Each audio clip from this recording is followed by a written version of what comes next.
3 raisons pour lesquelles le jeton XRP n'est pas une sécurité. Bonjour, ici Crypto Ali, j'espère que vous allez bien aujourd'hui, ce vendredi soir. Alors, on commence immédiatement, sans tarder, avec le prix du XRP qui est à 27,86 cents en baisse de 6,3% depuis 24 heures et les marchés aussi sont en baisse, mais gardent le cap à 1 trilliard de dollars. Alors, les 3 raisons pour lesquelles le jeton XRP n'est pas une sécurité. Je sais que c'est un article ancien, mais la vérité est toujours la même. Alors, on va aller voir ici exactement euh, avant de voir les 3 arguments du CEO Brad Garlinghouse. Un petit rappel rapide. Okay? Ripple, c'est une société de logiciels privés qui vend des produits aux banques et aux entreprises de transfert de fonds qui les aident à envoyer et à régler plus rapidement les paiements transfrontaliers. XRP est un jeton numérique que Ripple, la société, utilise dans l'un de ses produits pour les banques, XRapid. Maintenant, ça s'appelle plus XRapid, là, OK? Mais n'utilise pas dans son produit le plus populaire, XCurrent. XRP, Ripple et XRP sont deux choses différentes, deux choses. Mais ils sont constamment confondus par les spéculateurs de crypto-monnaies et les médias. Cela n'aide pas les choses que Ripple possède 60% aussi de l'offre des jetons XRP, qui est pour leur custody à compte. Le compte escroc, là, pour ceux qui savent pas c'est quoi, à chaque mois, il délivre 1 milliard de XRP. Voici les 3 arguments de Garlinghouse. 1. Si Ripple, la société, fermait demain, le grand livre XRP continuerait de fonctionner. Eh oui, il y a bien du monde qui ne savent pas ça. Alors, c'est vraiment différent, c'est deux entités complètement pas pareilles. C'est une technologie décentralisée et open source qui existe indépendamment de Ripple. 2. Les gens qui achètent XRP ne pensent pas acheter des actions de Ripple. Il y a une société qui s'appelle Ripple. Nous sommes une société privée. Nous avons des investisseurs, mais acheter XRP ne vous donne pas la propriété de Ripple. Cela ne vous donne pas accès aux dividendes ou aux bénéfices qui proviennent de Ripple. Et 3. XRP résout un problème. Il n'y a aucune utilité dans un titre. D'accord? Alors, je trouvais ça intéressant de vous faire part de les 3 arguments qui sont ici. On continue ici avec Jérôme Powell, qui confirme que la Fed étudie les risques de stablecoin alors que Ripple plonge dans le ring pour le soutien des CBDC. Ils sont en train d'étudier les banques centrales de près pour implanter leur monnaie sur le XRP Ledger, vu que c'est un open source. Alors, à suivre pour voir qu'est-ce qui se passe. Lui, j'ai écouté une vidéo de Jérôme Powell hier qui disait que, pour ça, c'est le président de la Fed, là, de la Réserve fédérale, il disait que du jour au lendemain, ils pouvaient déployer leur global stablecoin. Okay? C'est surprenant, là, mais je sais qu'ils l'ont déjà, mais ils attendent de voir qu'est-ce qui se passe ailleurs. 5 résolutions du nouvel an pour la crypto-monnaie. Regardez bien ça, c'est super intéressant.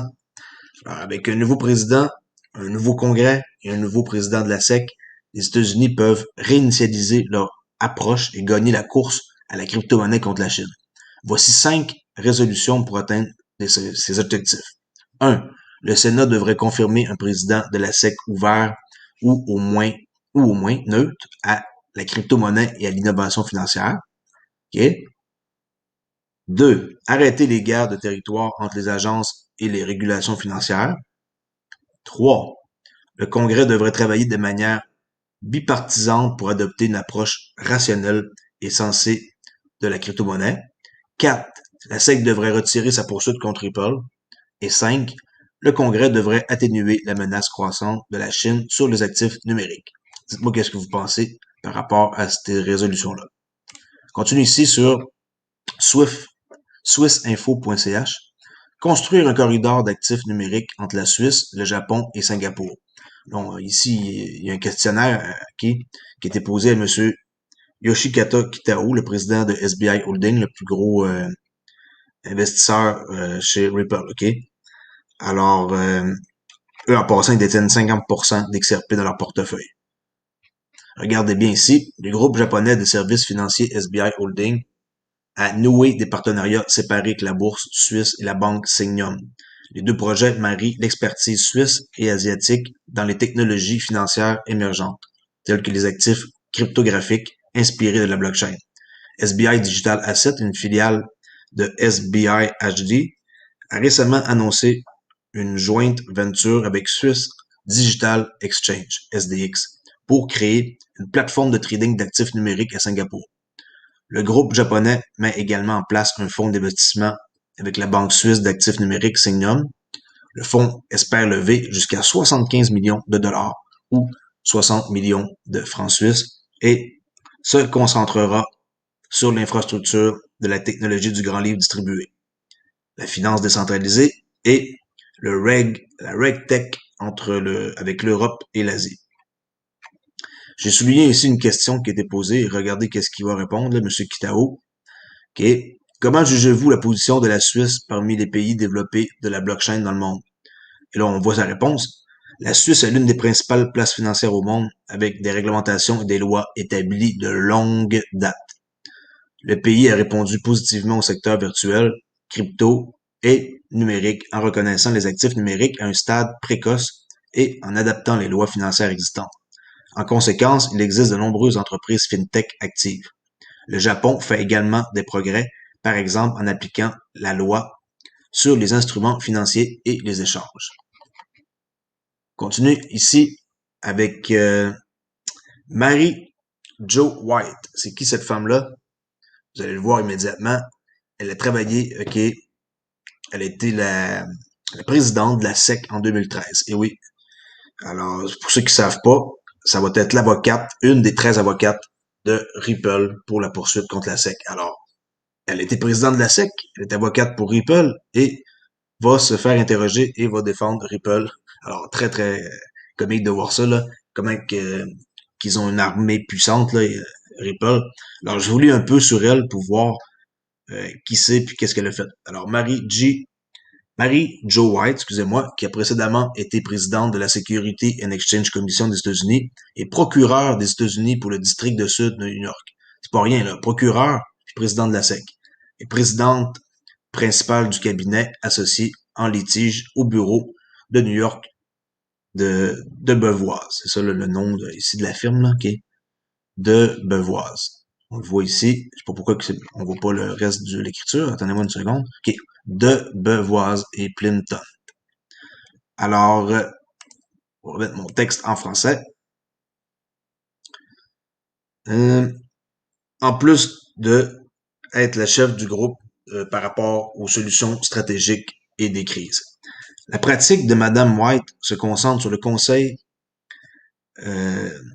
d'administration et la représentation des clients sur des questions importantes et sensibles, y compris les entreprises confrontées à des crises impliquant des enquêtes et des cas gouvernementaux à multiples facettes. Elle a des décennies d'expérience dans la poursuite et la défense d'un large éventail d'affaires pénales et civiles après avoir été présidente de la SEC des États-Unis et procureur, je rappelle, de New York dans le district sud, en tant que praticienne privée dans des domaines de premier plan. Et là, on peut voir tout son historique, là, je ne vais pas tout lire son historique, allez voir là, par vous-même. Là. On voit que cette femme-là, elle va être une pièce clé du procès de la SEC contre Ripple. Alors, on continue ici avec Yahoo Finance, qui est Goldman Sachs, qui va bientôt entrer sur le marché de la crypto avec son propre custody, là, pour garder en sécurité les fonds des clients. Alors, ils vont avoir aussi, dans le fond, une possibilité pour eux de gérer l'argent du monde d'une façon sécuritaire.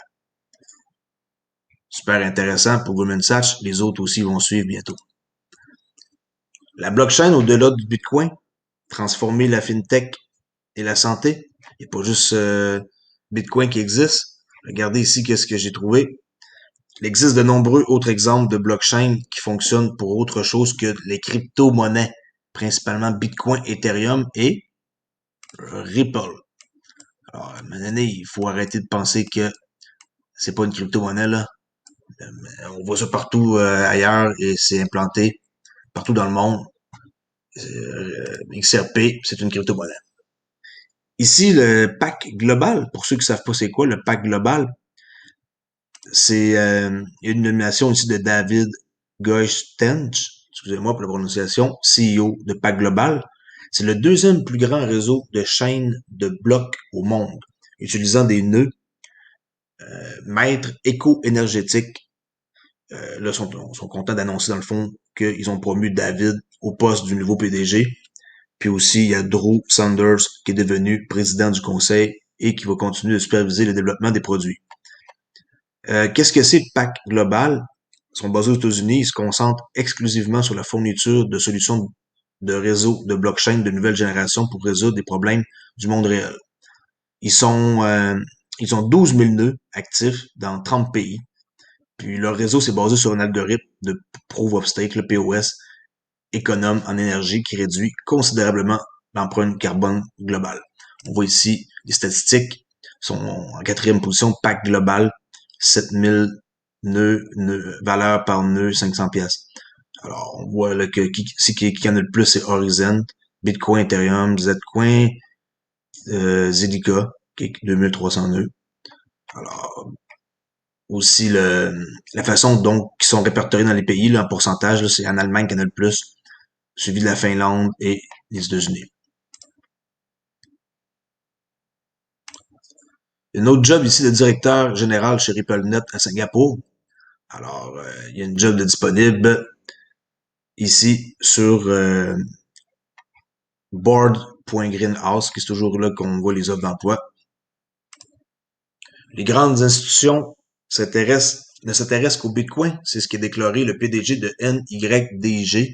NYDG, pour ceux qui ne savent pas c'est qui, vous vous rappelez ici au mois de septembre, ou peut-être pas, que le président de Ripple, Chris Larson, a déplacé 500 millions de XRP chez NYDG.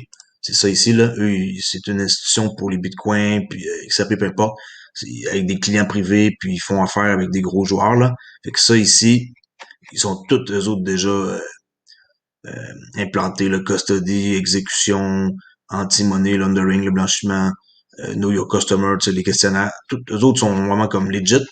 Et on voit ici que les grandes institutions maintenant s'intéressent qu'au Bitcoin. C'est ce qu'ils ont déclaré, qui a déclaré le PDG de NYDG.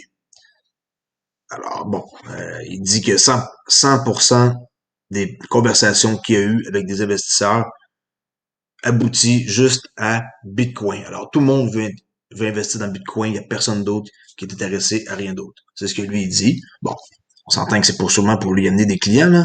C'est lui, le Robert Gottman. OK.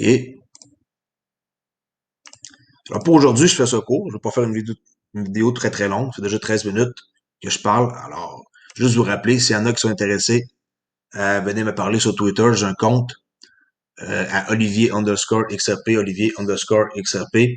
Et checkez ma description si vous êtes intéressé à suivre une formation gratuite qui va être disponible d'ici 12-15 heures.